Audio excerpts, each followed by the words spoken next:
जय श्री राम। प्रिय भक्तों, पिछले भाग में हमने देखा कि कैसे माता सती ने भगवान श्री राम की परीक्षा ली, फिर पश्चाताप किया और अंततः अपने पिता दक्ष के यज्ञ में योग अग्नि द्वारा शरीर का त्याग कर दिया। लेकिन क्या भगवान शिव और सती की कथा यहीं समाप्त हो गई? नहीं, सनातन धर्म में प्रेम कभी समाप्त नहीं होता। सच्चा प्रेम जन्म बदल सकता है, लेकिन अपना लक्ष्य नहीं बदलता। आज की कथा हमें बताएगी कि कैसे वही सती हिमालय राज के घर माता पार्वती के रूप में अवतरित हुई। कैसे उन्होंने हजारों वर्षों तक ऐसी तपस्या की जिसे देखकर देवता भी आश्चर्यचकित रह गए, और कैसे भगवान शिव उन्हें अपनी अर्धांगिनी के रूप में स्वीकार करते हैं। लेकिन इसी कथा के अंत में आता है यह दिव्य क्षण, जब माता पार्वती भगवान शिव से एक प्रश्न पूछती है, प्रभु, ये श्री राम वास्तव में कौन है? यही प्रश्न आगे चलकर संपूर्ण श्री रामचरितमानस का आधार बनता है।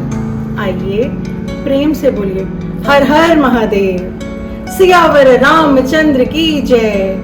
हिमालय राज और माता मैना के घर एक दिव्य कन्या का जन्म हुआ। उसका नाम रखा गया पार्वती। जन्म से ही उसके भीतर अद्भुत तेज था। बचपन में जब अन्य बालिकाएं खेलती थीं, तब पार्वती मिट्टी से शिवलिंग बनाकर उसकी पूजा करती थी। वे बार बार केवल एक ही नाम जपती थी, ओम नमः शिवाय। उनके माता पिता ये देखकर प्रसन्न भी होते थे और आश्चर्य भी करते थे। उन्हें पता ही नहीं था कि ये कोई साधारण बालिका नहीं, स्वयं सती का पुनर्जन्म है। एक दिन देवर्षि नारद हिमालय राज के महल पर पहुंचे। उन्होंने पार्वती का हाथ देखकर मुस्कुराते हुए कहा, राजन, आपकी पुत्री का भविष्य अत्यंत अद्भुत है। उनका विवाह स्वयं भगवान शिव से होगा। यह सुनकर हिमालय राज आनंदित हो उठे, लेकिन माता मैना चिंतित हो गई। उन्होंने सोचा, भस्म धारण करने वाले, शमशान में रहने वाले, सर्पों को आभूषण बनाने वाले, क्या वही मेरे पुत्री के योग्य वर हैं? नारद मुस्कुराए। उन्होंने कहा, जब संसार शिव को समझ लेगा, तब संसार स्वयं लुप्त हो जाएगा। जब पार्वती ने यह सुना, तो उनके भीतर छुपी पुनर्जन्म की स्मृतियां जाग उठी। उन्होंने उसी क्षण निश्चय किया, यदि विवाह करूंगी तो केवल भगवान शिव से, अन्यथा जीवन भर अविवाहित रहूंगी। उन्होंने माता पिता से अनुमति ली और हिमालय की कंदराओं में जाकर कठोर तपस्या आरंभ कर दी। पहले उन्होंने फल खाए, फिर केवल पत्तों पर जीवन बिताया, फिर पत्ते भी छोड़ दिए। इसी कारण उन्हें एक नाम मिला, अपर्णा। समय बीतता गया। सर्दी, गर्मी, वर्षा, कुछ भी उनकी तपस्या को डिगा नहीं सका। उनके शरीर की शक्ति कम होती गई, लेकिन उनकी आत्मा का तेज बढ़ता गया। देवता आश्चर्य से उन्हें देखते थे, ऋषि मुनि उनकी स्तुति करते थे, और भगवान शिव समाधि में बैठे सब देख रहे थे। उसी समय एक और संकट बढ़ रहा था।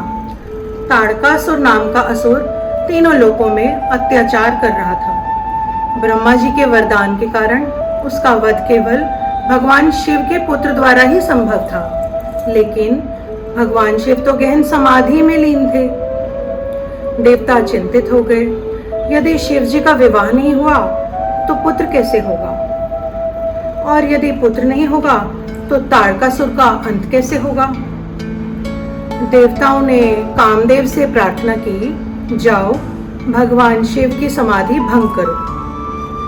कामदेव वसंत ऋतु के साथ कैलाश पहुंचे। चारों ओर पुष्प खिले, मंद मंद सुगंध बहने लगी, पक्षियों का मधुर संगीत गूंजने लगा। कामदेव ने अपना पुष्पवाण भगवान शिव की ओर चलाया। क्षण भर के लिए वातावरण बदल गया, लेकिन अगले ही क्षण भगवान शिव ने अपनी तीसरी आंख खोल ली। उस दिव्य अग्नि से कामदेव तत्काल भस्म हो गए। पूरा ब्रह्मांड कांप उठा। देवता भयभीत हो गए। माता रति विलाप करने लगी। तब भगवान शिव ने करुणा से कहा, समय आने पर तुम्हारे पति पुनः सूक्ष्म रूप में प्रतिष्ठित होंगे। भगवान शिव जानते थे कि पार्वती की तपस्या केवल इच्छा नहीं, समर्पण है। फिर भी उन्होंने उनकी दृढ़ता की परीक्षा लेने का विचार किया। वे एक वृद्ध ब्राह्मण का वेश धारण करके पार्वती के पास पहुंचे। ब्राह्मण ने पूछा, देवी, तुम इतनी कठोर तपस्या किसके लिए कर रही हो? पार्वती ने विनम्रता से उत्तर दिया, भगवान शिव को पति के रूप में पाने के लिए। ब्राह्मण हंस पड़े। उन्होंने कहा, क्या तुमने शिव को देखा है? वे भस्म लगाते हैं, गले में सर्प रखते हैं, शमशान में रहते हैं। उनके पास न महल है, न आभूषण, न राजसी वस्त्र। ऐसे व्यक्ति से विवाह क्यों करना चाहती हो? ये सुनकर पार्वती ने शांत स्वर से कहा, आप भगवान शिव को बाहरी रूप से देख रहे हैं, मैं इनके हृदय को जानती हूँ। वे करुणा का सागर हैं, वे भोलेनाथ हैं। वे संसार के कल्याण के लिए विष भी पी लेते हैं। ऐसे प्रभु से श्रेष्ठ वर पूरे ब्रह्मांड में कोई नहीं। इतना सुनते ही वृद्ध ब्राह्मण मुस्कुराने लगे। क्षण भर में उनका स्वरूप बदलने लगा। जटाएं, चंद्रमा, गंगा, त्रिशूल, डमरू और सामने स्वयं भगवान महादेव खड़े थे। उन्होंने प्रेम से कहा, देवी, तुम्हारी भक्ति ने मुझे जीत लिया। इसके बाद संपूर्ण ब्रह्मांड में उत्सव मनाया गया। देवता, ऋषि, गंधर्व, यक्ष, किन्नर सभी उस दिव्य विवाह में साक्षी बने। ये केवल दो व्यक्तियों का विवाह नहीं था, ये शक्ति और शिव का मिलन था। विवाह के बाद एक दिन भगवान शिव और माता पार्वती कैलाश पर्वत पर विराजमान थे। भगवान शिव समाधि में थे। उनके होठों पर फिर वही नाम था, राम राम राम। माता पार्वती मुस्कुराईं, लेकिन इस बार उनके मन में संदेह नहीं था, केवल जिज्ञासा थी। उन्होंने हाथ जोड़कर पूछा, नाथ, आप स्वयं महादेव हैं, फिर भी निरंतर श्री राम का स्मरण क्यों करते हैं? क्या वे अयोध्या के राजकुमार हैं या स्वयं परम ब्रह्म हैं? यदि वे परम ब्रह्म हैं, तो मानव रूप में जन्म क्यों लेते हैं? सीता वियोग में विलाप क्यों करते हैं और वन वन क्यों भटकते हैं? भगवान शिव ने प्रसन्न होकर पार्वती की ओर देखा। वे बोले, देवी, आज तुमने वही प्रश्न पूछा है जिसका उत्तर सुनने के लिए देवता भी उत्सुक रहते हैं। अब मैं तुम्हें श्री राम की ये दिव्य कथा सुनाऊंगा, जिसका स्मरण मात्र मनुष्य को भवसागर से पार कर देता है। यहीं से श्री रामचरितमानस का वास्तविक रूप आरंभ होती है। हे गिरजा, जिस श्री राम को लोग अयोध्या का राजकुमार समझते हैं, वास्तव में वही अनादि, अनंत और अविनाशी परम ब्रह्म है। उनका न जन्म है न मृत्यु, न उनका कोई आदि है न अंत। वे समय से परे हैं, फिर भी भक्तों के प्रेम के कारण समय के भीतर अवतार लेते हैं।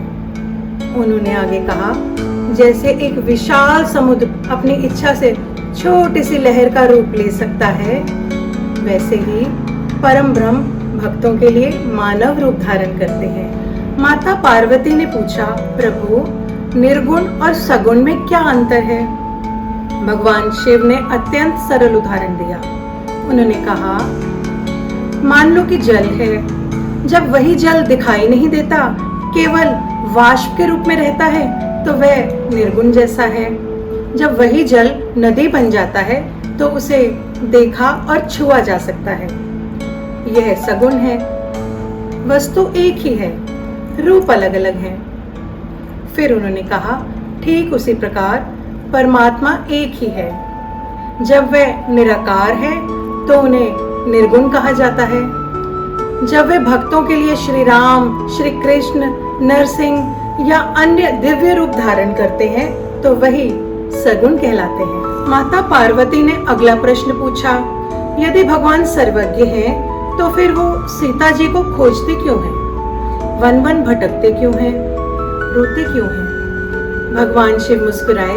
उन्होंने कहा, देवी, वह रोना दुख का नहीं, लीला का है। यदि भगवान मनुष्य के रूप में आए और मनुष्य जैसा व्यवहार ही न करें तो मनुष्य उनसे जुड़ ही नहीं पाएगा। उन्होंने आगे कहा, भगवान स्वयं दुख से परे हैं, लेकिन वे भक्तों को सिखाने के लिए दुख का अनुभव करते दिखाई देते हैं कि विपत्ति में धर्म नहीं छोड़ना चाहिए। भगवान शिव ने माता पार्वती से कहा, देवी, यदि कोई व्यक्ति पूरी राम कथा ना भी पढ़ सके, सिर्फ श्रद्धा से राम नाम का जप करे, राम नाम ऐसा दिव्य मंत्र है जो मनुष्य को भीतर से बदल देता है। संतों ने कहा है, राम नाम केवल शब्द नहीं, चेतना है। जब कोई व्यक्ति प्रेम से राम कहता है तो उसके मन में अशांति धीरे धीरे शांत होने लगती है। इसलिए महादेव स्वयं निरंतर राम राम का जप करते हैं। भगवान शिव ने एक और महत्वपूर्ण बात कही, राम कथा सिर्फ कानों से नहीं, हृदय से सुननी चाहिए। यदि मन इधर उधर भटक रहा हो तो कथा का वास्तविक फल नहीं मिलता। उन्होंने माता पार्वती से कहा, श्रद्धा, विनम्रता और धैर्य, ये 3 गुण जिस व्यक्ति में हो, उसी के हृदय में राम कथा अपना स्थान बनाती है। यही कारण है कि गोस्वामी तुलसीदास जी ने श्री रामचरितमानस की शुरुआत कथा से पहले वंदना, गुरु महिमा और भगवान शिव पार्वती के संवाद से की। वे चाहते थे कि श्रोता पहले अपना मन शांत करें, अपने भीतर की अशांति छोड़ें और फिर राम कथा में प्रवेश करें, क्योंकि राम कथा केवल सुनी नहीं जाती, जी जाती है। आज की कथा हमें शिक्षा देती है कि भगवान को केवल तर्क से नहीं, श्रद्धा से समझा जाता है। और दूसरी शिक्षा देती है, सगुण और निर्गुण में विरोध नहीं, दोनों एक ही परम सत्य के स्वरूप हैं। आइए 2 क्षण के लिए आंखें बंद करें। मन ही मन श्री राम, माता सीता, लक्ष्मण जी और पवन पुत्र हनुमान का ध्यान करें। आप धीरे धीरे यह प्रार्थना करें, हे प्रभु श्री राम, मेरे भीतर यदि संदेह है तो उसे श्रद्धा में बदल दीजिए। यदि अहंकार है तो उसे विनम्रता में बदल दीजिए। यदि क्रोध है तो उसे करुणा में बदल दीजिए। और मेरे जीवन को ऐसा बना दीजिए कि लोग मेरे व्यवहार में आपके दर्शन कर सकें। प्रिय भक्तों, आज हमने भगवान शिव के मुख से श्री राम के दिव्य स्वरूप की महिमा सुनी। कल हम श्री रामचरितमानस के बालकांड की वास्तविक कथा में प्रवेश करेंगे। हम जानेंगे देवताओं की सभा क्यों बुलाई गई, पृथ्वी माता ने गौ का रूप क्यों धारण किया, रावण के अत्याचार से तीनों लोग कैसे पीड़ित हुए और भगवान विष्णु ने श्री राम अवतार का संकल्प कैसे लिया। यहीं से श्री राम अवतार की दिव्य कथा अपने पूर्ण प्रवाह में आरंभ होती है। अंत में सभी भक्त प्रेम से बोले, सियावर रामचंद्र की जय, पवन सुत हनुमान की जय, उमापति महादेव की जय, बोलिए सनातन धर्म की जय।